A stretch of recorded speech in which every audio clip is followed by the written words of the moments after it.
April 1968ના રોજ Martin Luther king જુનિયરની આઘાતજનક હત્યા એ American ઇતિહાસની સૌથી મહત્વપૂર્ણ ક્ષણમાંની એક હતી. કિંગ આફ્રિકન અમેરિકન નાગરિકના અધિકારો માટે જીવનભર લડ્યા. તેમની હત્યા પહેલા 3 એપ્રિલના રોજ કિંગે તેમનું છેલ્લું ભાષણ આપ્યું હતું. રાજાનું આ ભાષણ ઇતિહાસમાં I have been to the mountain top તરીકે જાણીતું છે. જેમ્સ આલ રે નામના વ્યક્તિએ તેમની હત્યા કરી હતી.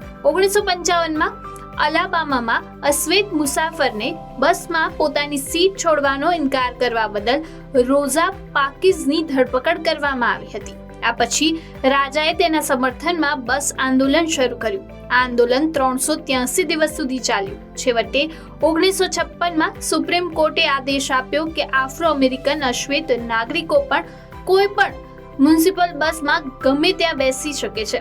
અમેરિકામાં રંગભેદ વિરુદ્ધ અહિંસક ચળવળનું નેતૃત્વ કરવા બદલ માર્ટિનને નોબેલ શાંતિ પુરસ્કાર એનાયત કરવામાં આવ્યો હતો. માર્ટિન લ્યુથરને અમેરિકાના ગાંધી પણ કહેવામાં આવે છે. માઇક્રોસોફ્ટ કંપનીની સ્થાપના 4 એપ્રિલ 1975ના રોજ થઈ. બાળપણના 2 મિત્ર બિલ ગેટ્સ અને પોલ એલને માઇક્રોસોફ્ટ કંપનીની સ્થાપના કરી, જે કમ્પ્યુટર સોફ્ટવેર બનાવે છે. આ કંપની ઘરેલું વિન્ડોઝ સોફ્ટવેર માટે શરૂ કરવામાં આવી હતી, પરંતુ આજે તે તેના સોફ્ટવેર માટે વિશ્વભરમાં પ્રખ્યાત છે. માઇક્રોસોફ્ટ કંપની 1979માં ન્યૂ મેક્સિકોથી વોશિંગ્ટન સ્ટેટમાં શિફ્ટ થઈ, જે બાદ આ કંપનીને અહીંથી જ મોટી કંપની તરીકે ઓળખ મળી. 1980માં માઇક્રોસોફ્ટ વિશ્વની સૌથી મોટી પર્સનલ કોમ્પ્યુટર સોફ્ટવેર કંપની બની. માઇક્રોસોફ્ટે 1985માં એક નવી ઓપરેટિંગ સિસ્ટમ લોન્ચ કરી, જેનું નામ હતું વિન્ડોઝ. 1987માં માઇક્રોસોફ્ટે શેર બજારમાં પ્રવેશ કર્યો અને આ જ રીતે બિલ ગેટ્સ વિશ્વના સૌથી યુવા અબજોપતિ બન્યા. આજે માઇક્રોસોફ્ટ લેપટોપ અને કમ્પ્યુટર માટે વિન્ડોઝ બનાવતી વિશ્વની સૌથી મોટી કંપની બની ગઈ છે. 4 એપ્રિલ 1979ના રોજ પાકિસ્તાનના પૂર્વ વડાપ્રધાન ઝુલ્ફિકાર અલી ભુટ્ટોને રાવલપિંડીમાં ફાંસી આપવામાં આવી.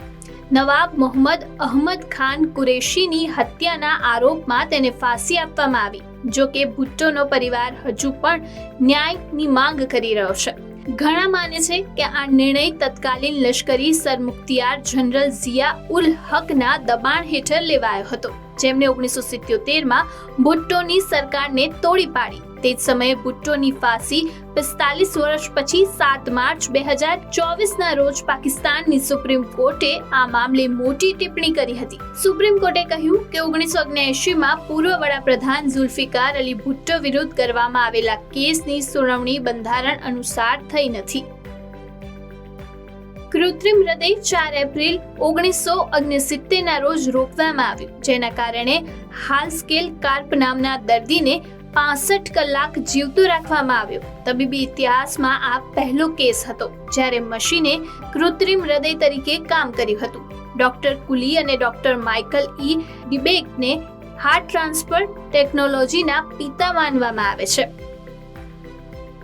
4 એપ્રિલ 1889ના રોજ દેશના મહાન કવિ, લેખક અને પત્રકાર માખનલાલ ચતુર્વેદીનો જન્મ મધ્યપ્રદેશના હોશંગાબાદ જિલ્લામાં થયો. માખનલાલ પોતાના લખાણોથી દેશભરમાં જીવન સંકોચતા હતા.